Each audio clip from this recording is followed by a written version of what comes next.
আসসালামু আলাইকুম প্রিয় দর্শক, অন্য মঞ্চের আলোচনায় আজকে আমাদের অতিথি হিসেবে আছেন।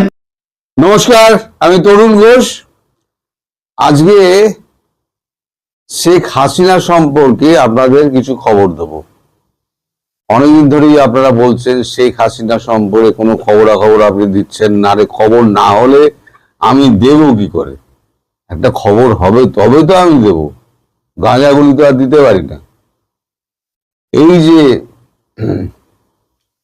আপনাদের পররাষ্ট্র উপদেষ্টা, পররাষ্ট্রমন্ত্রী, উপদেষ্টা বলতে বলতে এখন তো উপদেষ্টা মুখ দিয়ে বেরিয়ে যায়। পররাষ্ট্রমন্ত্রী যিনি এই কোয়ার্টার থেকে ওই কোয়ার্টারে গিয়ে এনএসএ থেকে পররাষ্ট্রমন্ত্রী হয়ে গেলেন, তিনি 27 তারিখ শুক্রবার ভারতে আসছেন।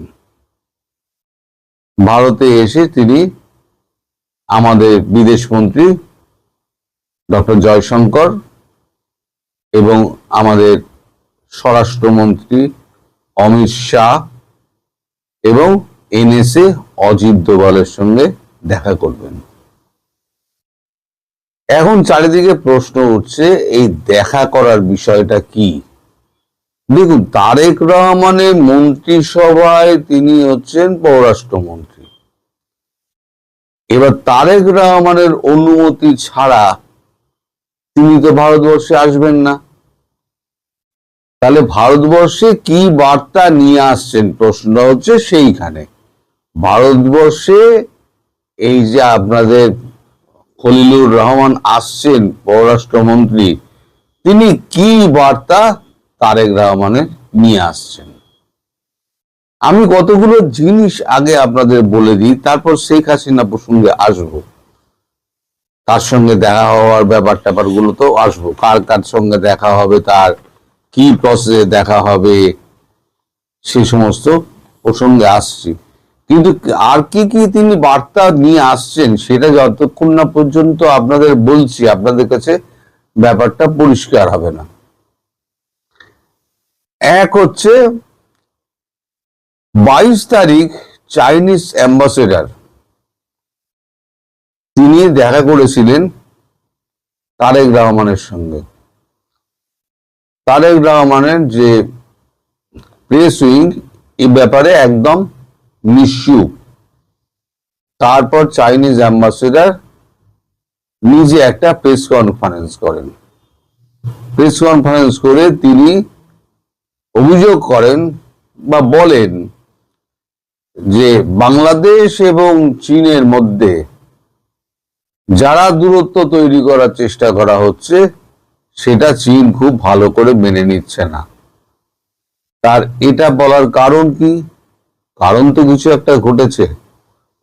কারণ ভারতের প্রেসক্রিপশন মেনে যে 10 দফা প্রেসক্রিপশন দেওয়া হয়েছিল, যে 10 দফার ওপরে রাজি হয়েছিলেন তারেক রহমান, সেগুলো আস্তে আস্তে তো বাস্তবায়ন হচ্ছে। আপনারা নিজেরাই দেশের হাল দেখে বুঝতে পারছেন যে আস্তে আস্তে কোন দিকে যাচ্ছে। তো সেই বাস্তবায়নের মধ্যে একটা ছিল যে চীনের সঙ্গে সমস্ত সম্পর্ক কেটে ফেলতে হবে। এখানে আমেরিকারও একটা শর্ত ছিল যে অস্ত্র কেনা, সাবমেরিন কেনা, জাহাজ কেনা, এই সমস্ত গুলো বন্ধ করতে হবে। আর ভারত বলেছিল যে আমাদের উপমহাদেশে চীনকে ঢুকতে দেওয়া যাবে না। বিশেষ করে তিস্তা প্রকল্পে যে একে ডেকে আনা হয়েছে, চাইনিজ ইঞ্জিনিয়ারদের ডেকে আনা হয়েছে, সরকারকে ডেকে আনা হয়েছে ইউনুসের দপ্তর থেকে, সেটা থেকে বাংলাদেশকে সরে আসতে হবে। সম্ভবত, আমি নিশ্চিত না, সম্ভবত তারেক রহমান সেই বার্তাটাই দিয়ে দিয়েছেন। তাতেই চাইনিজ অ্যাম্বাসেডার তিনি খুব খেপে গেছেন। খেপে গিয়ে তিনি এই প্রেস কনফারেন্সটা করে তিনি তার ক্ষোভ উগরে দিয়েছেন। যারা এই দূরত্ব তৈরির চেষ্টা করছে সেটা ওয়াশিংটনের দিকে ইঙ্গিত করলেন না ভারতের দিকে ইঙ্গিত করলেন তা আমি জানি না। সেটা চীন ভালো করে মেনে নেবে না। মেনে নেবে না তো বয়ে গেল, ভারতের কি আছে, বয়ে গেল। না আমেরিকার কেউ যাবে আসবে, না ভারতের কেউ যাবে আসবে। তুই এখন তোর অবস্থা, নিজের অবস্থা খুব খারাপ, বেশি লপচাপাস না, তাহলে আরো বড় গাড্ডায় পড়ে যাবি। ভারত যদি পাশ থেকে যদি সরে যায় আর যদি মার্কেট বন্ধ করে দেয়, তাহলে বসে বসে লবণ চুষতে হবে, আর কোনো উপায় থাকবে না। এছাড়া যে সমস্ত ওই চীনের যে সাঙ্গপাঙ্গ এবং চীনের সাঙ্গপাঙ্গ যারা ছিল এবং পাকিস্তানের সাঙ্গপাঙ্গ যে 6 জন অফিসার ছিল, সামরিক অফিসার ছিল, তাদেরকে তো প্রথম দফায় সরিয়ে দেওয়া হয়েছিল। এবারে গতকালকে না আজকে 8 জন সামরিক শীর্ষকর্তাকে, যারা ইউনূসের খুব প্রিয় ভাজন ছিল, এই 8 জন, আমি এখন নাম জানতে পারিনি, 8 জনকে তাদেরকে পররাষ্ট্র মন্ত্রণালয়ে তাদেরকে দিয়ে দেওয়া হয়েছে। অর্থাৎ সামরিক বাহিনীর সঙ্গে তাদের আর কোন রকম যোগাযোগ থাকছে না। কেউ পররাষ্ট্র মন্ত্রণালয়ে তারা নানান রকম কাজকর্ম মধ্যে তারা সবাই যে অ্যাম্বাসেডর হবেন তার কোনো মানে নেই, বা রাষ্ট্রদূত হবেন। কেউ কেউ পররাষ্ট্র মন্ত্রণালয়ে কেরানীয় হয়ে থাকবেন, বা উঁচু পদে থাকবেন, অ্যাটাচে প্যাটাচে হয়ে থাকবেন, বা কোনো সচিব ফচিব হয়ে থাকবেন, কিন্তু সেনাবাহিনীর সঙ্গে তাদের কোনো সম্পর্ক থাকবে না। অর্থাৎ সেনাবাহিনীকে ধীরে ধীরে ধীরে ধীরে কিন্তু চুরিয়া কষা যাকে বলে না হিন্দিতে, আর্ম টুইস্টিং করছেন তারেক রহমান, এবং পেছন দিক দিয়ে ওই মেঘনাথের মতো মেয়ের আড়াল থেকে খেলছেন আমাদের নরেন্দ্র মোদী। প্রণয় ভার্মার সঙ্গে তারেক রহমানের খলিলুর রহমানের একটা বৈঠক আছে। বৈঠক মানে কি, খলিলুর রহমান তাকে, আমাদের প্রণয় ভার্মাকে, রাষ্ট্রদূতকে তিনি ইফতারে নেমন্তন্ন করেছেন। ইফতারের নেমন্তন্ন, সেটা এখন খলিলুরের বাড়িতেও হতে পারে বা তৃতীয় কোনো জায়গায় হতে পারে, প্রণয় ভার্মার ওখানে হচ্ছে না, কারণ এটা তো ইফতারটা দিচ্ছে, নেমন্তন্ন করেছেন তো খলিলুর রহমান, তাহলে তাকেই অ্যারেঞ্জমেন্টটা করতে হবে, তিনি করছেন। এই যে সমগ্র এই যে আপনার চীনের সঙ্গে সম্পর্ক কাটা, তিস্তা প্রকল্প থেকে চীনকে সরিয়ে দেওয়া, তারপর সামরিক কর্তাদের সমস্ত চীনি পাকিস্তানের সঙ্গে যাদের সাথে সম্পর্ক ছিল কেটে দেওয়া, এবং ইউনূসের সঙ্গে যাদেরকে করা ছিল, মানে যোগাযোগ ছিল এবং প্রিয় পাত্র ছিল, তাদেরকে সরিয়ে দেওয়া, এই যে টোটাল যে ব্যাপারটা হচ্ছে, এটা ভারতকে জানানোর জন্য পররাষ্ট্রমন্ত্রীর এখানে আসা, এবং তারেক রহমানের সঙ্গে তার একটা, মানে জয়শঙ্করজির এবং মোদিজির একটা বৈঠকে ডেট ঠিক করা। এখানেই শেষ না, আর একটা হচ্ছে ব্যাপার, সেটা হচ্ছে শেখ হাসিনার সঙ্গে তারেক রহমানের হয়তো মুখোমুখি একটা বৈঠকের অ্যারেঞ্জমেন্ট ভারত করতে পারে। বরফটা গলতে গলতে কোথায় গিয়েছে আপনারা দেখুন, লক্ষ্য করুন। এই যে শুক্রবার দিন খলিলুর রহমান আসছেন, এক হচ্ছে তারেক রহমান আর মোদির দেখা সাক্ষাৎ করা, দুজনের মধ্যে কথাবার্তা হওয়া। এছাড়াও শেখ হাসিনার সঙ্গে তারেক রহমানের যে বৈঠকটা হওয়ার, বৈঠক একটা করানোর জন্য তিনি একটা ডেট ফিক্স করবেন, কারণ তারেক রহমান ভারতবর্ষে আসছেন খুব সম্ভবত 2 অথবা 3 এপ্রিল, অথবা 3 অথবা 4 এপ্রিল। আমি আপনাদের গতকালই বলেছি খলিলুর রহমান, কালকে ডেট বলতে পারিনি, আজকে ডেটটা জেনেছি। খলিলুর রহমান এ মাসের শেষে, হয়তো সামনের মাসের প্রথমে হয়তো ভারতবর্ষে যাবেন। তিনি মানে রাষ্ট্রীয় এতে থাকবেন। তো যাই হোক, থাকাটা বড় ব্যাপার না, আসলটা হচ্ছে কাজ। এর মধ্যে সবথেকে গুরুত্বপূর্ণ বিষয় যেটা হয়ে দাঁড়াচ্ছে, ভারতবর্ষের এতে আপত্তি নেই, ভারতবর্ষ আগ্রহী রয়েছে তারেক রহমানের সঙ্গে শেখ হাসিনার একটা বৈঠকের সামনাসামনি 1-to-1 একটা বৈঠকের ব্যবস্থা করা হবে। এটা এপ্রিল মাসে করা হচ্ছে এই কারণে, আমি বলেছিলাম যে নরেন্দ্র মোদী ইসরায়েল যাবেন, তার ইসরায়েল যাওয়ার কথা। ইসরায়েল থেকে ফিরে এলে পরে তারপরে দেশের কিছু কাজকর্ম রয়েছে, দেশের কাজকর্ম অনেক ব্যস্ত থাকেন উনি।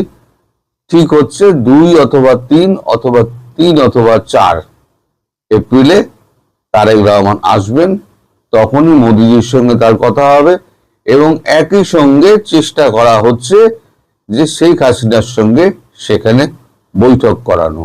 যদি কোনো কারণে সেই সময় শেখ হাসিনার সঙ্গে বৈঠক তার না হয়, তাহলে পরবর্তী একটা সময়সূচি বার করা হবে। তবে এই বৈঠকের ব্যাপারে এতটুকু জানা গেছে যে শেখ হাসিনার পক্ষ থেকে কোনো আপত্তি করা হয়নি, তিনি দেখা করতে রাজি হয়েছেন এবং আলোচনার জন্য তিনি রাজি আছেন।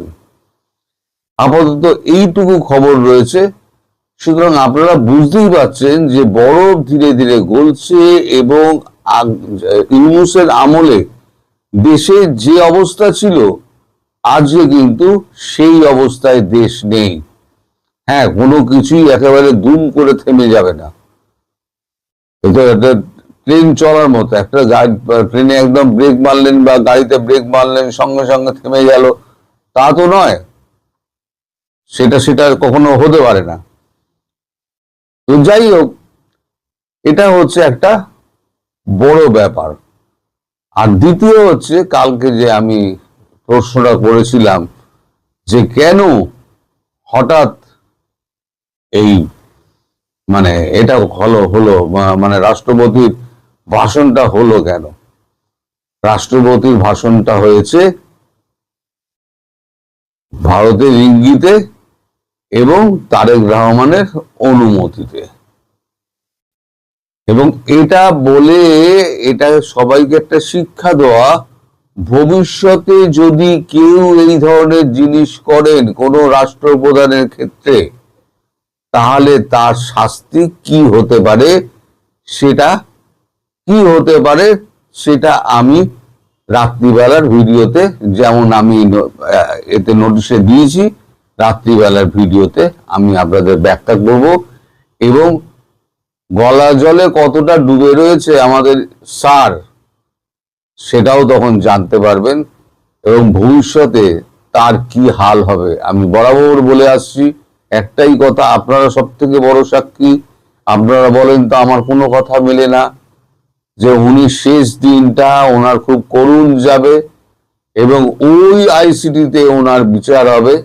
আসিফ নজরুল, আমাদের মোহাম্মদ ইউনূস, রেজওয়ানা চৌধুরী, এই যে আমাদের ওই ডাস্টবিন শফিক, সব দিয়ে ওইখানে কিন্তু শুরু হবে এবং তার প্রাথমিক পর্ব শুরু হচ্ছে আমাদের তাজুল ইসলামকে দিয়ে।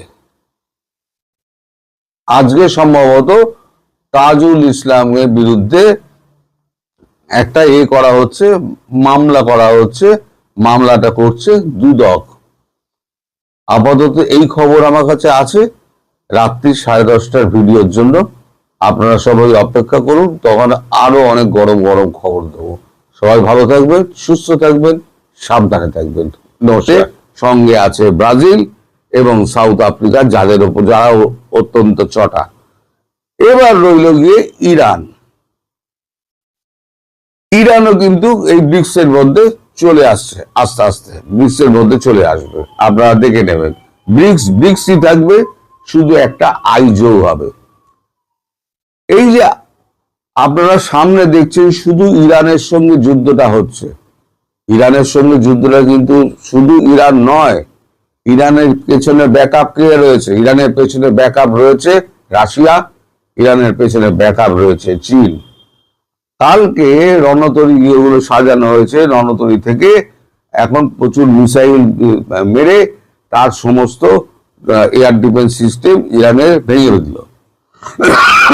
আমি তর্কের ক্ষেত্রে ধরে নিচ্ছি ইরান আটকাতে পারলো না, ভেঙে দিল। সেক্ষেত্রে ইরান কি করবে?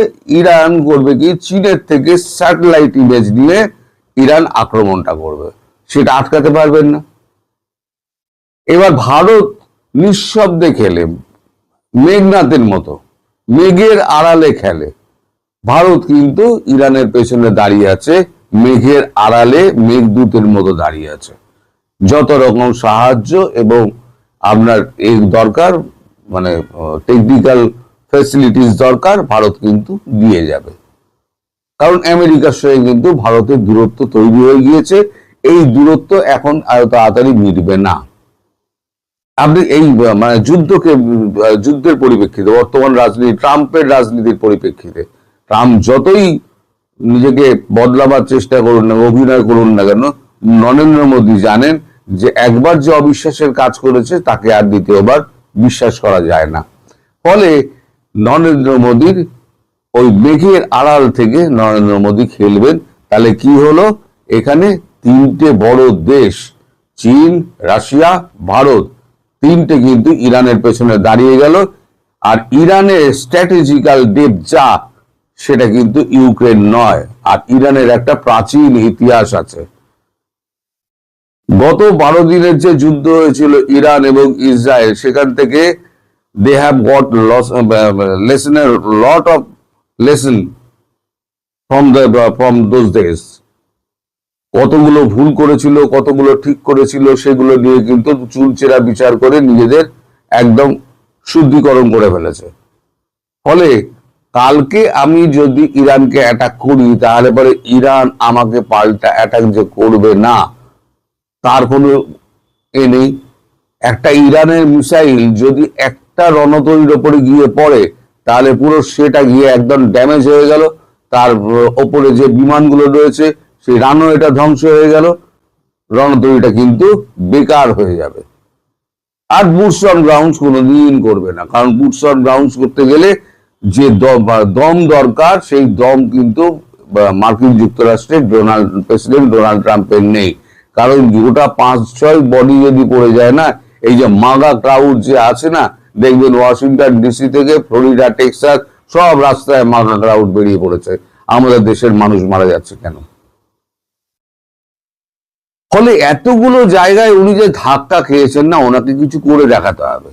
সেই করে দেখানোর জন্য উনি কিন্তু এই রকম একটা কাণ্ড করার চেষ্টা করছেন। একটা লিমিটেড স্কেলে হলো উনি কিন্তু আক্রমণটা করবেন, তাই ভারতবর্ষ এইটাকে অ্যাডভাইজারিটা জারি করে দিয়েছে। এবার আর একটা গুরুত্বপূর্ণ খবরে আসি, সেটা হচ্ছে যুদ্ধের হুঙ্কারে কাঁটা তরি, রণতরী, শৌচাগার। এটা দেখুন, মানে এমন রণতরী বানানো হয়েছে, সে রণতরী শৌচাগার ঘিরে এখন ঝামেলা শুরু হয়ে গেছে। কি লিখছে আমি গুরুত্বপূর্ণ অংশটুকু পড়ছি। আমেরিকান নৌবাহিনীর সর্বাধুনিক এবং সর্ববৃহৎ বিমানবাহী রণতরী USS Gerald of Ford Gibraltar প্রণালী পার হয়ে ভূমধ্যসাগরের দিকে দ্রুত এগোচ্ছে, যা খুব শীঘ্র ওই অঞ্চলে যোগ দেবে। ইসরায়েলের স্বার্থে পশ্চিম এশিয়ায় সরাসরি যুদ্ধে জড়ানোর সম্ভাবনা নিয়ে আমেরিকান অন্দরে রিপাবলিকান এবং ডেমোক্র্যাট দুই শিবিরের নেতারাই সামরিক ব্যয় ও অভিযানের যৌক্তিকতা নিয়ে প্রশ্ন তুলেছেন। আমি বরাবরই বলি আপনাদের যে এখন রিপাবলিকান এবং ডেমোক্র্যাট এবং কংগ্রেস সব এক হয়ে গিয়েছে, সব ট্রাম্পের বিরুদ্ধে। এই যে প্রতিদিন $1 বিলিয়ন করে খরচা করা হচ্ছে, এই $1 বিলিয়ন আজকের দিনে, যেখানে আমেরিকার এখন মানে ধার গিয়ে দাঁড়িয়েছে প্রায় 39 ট্রিলিয়ন ডলারে, সেখানে প্রতিদিন $1 বিলিয়ন করে খরচ করার সেখানে কি যৌক্তিকতা আছে, সেইটা নিয়ে কিন্তু প্রশ্ন উঠছে। এই দামাডলের মধ্যে বিপুল ব্যয়ে তৈরি যুদ্ধ জাহাজের শৌচাগারের সমস্যা ঘিরে বিড়ম্বনায় পড়েছে পেন্টাগন। 1330 কোটি ডলারে, ভারতীয় মুদ্রায় প্রায় 110 কোটি টাকা, 110 কোটি টাকা এই রণতরী শৌচাগার সমস্যাটি কেবল সাধারণ ব্লক নয়, বরং গভীর নকশাগত ও ইঞ্জিনিয়ারিং ত্রুটি বলে চিহ্নিত করা হয়েছে। 2020 সালে ধরা পড়া এই ত্রুটিটি দীর্ঘমেয়াদী অভিযানে মোতায়েন থাকাকালীন আরো প্রকট হয়ে পড়েছে। ব্যাপারটা হচ্ছে যে ওখানে 4,600 সৈন্য আছে ওই রণতরীতে। তাদের জন্য যে শৌচাগার করা হয়েছে সেটা হচ্ছে লিমিটেড শৌচাগার, এবং তার পয়ঃপ্রণালী এত জটিল যে সেখানে মাঝে মাঝেই আপনার ময়লা জমে যাচ্ছে, সেগুলোকে অ্যাসিড ওয়াশ করতে হচ্ছে, প্রতিদিন কয়েক মিলিয়ন ডলার করে খরচা হচ্ছে। এখন ব্যাপারটা হচ্ছে, যদি 45 মিনিট 40 মিনিট এক একটা সৈন্যের যদি শৌচাগার ব্যবহার করতে সময় লেগে যায়, তাহলে তারা লড়াই করবে কখন? তারা প্লেন ওড়াবে কখন? তারা কামান রাখবে কখন? মিসাইল রাখবে কখন? কখন কি করবে? এই সমস্ত কিছু নিয়ে কিন্তু ট্রাম্প বাবু কিন্তু পুরো ঘেঁটে আছেন। ফলে ট্রাম্পকে এমন একটা কিছু করতে হবে, ট্রাম্পকে একটা আঘাত অন্তত করে আসতে হবে, নইলে প্রতিদিন যে $1 বিলিয়ন করে খরচা হচ্ছে না, এই $1 বিলিয়ন নিয়ে কিন্তু ট্রাম্পকে বড় প্রশ্ন চিহ্নের মুখে পড়তে হতে পারে। অতএব আমি বলেছি না, মালিক পড়েছেন দোটানায়, মালিক তো হুঙ্কার দিয়ে নেমে পড়েছেন, এবং মালিক ইঁদুর কলে আটকে গেছেন। এই ইঁদুর কলে আটকে যাওয়া, ওই ফাঁটা পাশে আটকে যাওয়ার মতো আটকে গেছেন। এখন সেখান থেকে উদ্ধার পাবেন কি করে, এখন সেই চিন্তায় তিনি মগ্ন হয়েছেন। তার এখন ওই মানে জনপ্রিয়তার গ্রাফটা ক্রমশ নিচের দিকে নামছে, তো যাই হোক, আপনার এই খবরটুকু দেওয়ার কথা ছিল। সবাই ভালো থাকবেন, সুস্থ থাকবেন এবং সাবধানে থাকবেন। নমস্কার।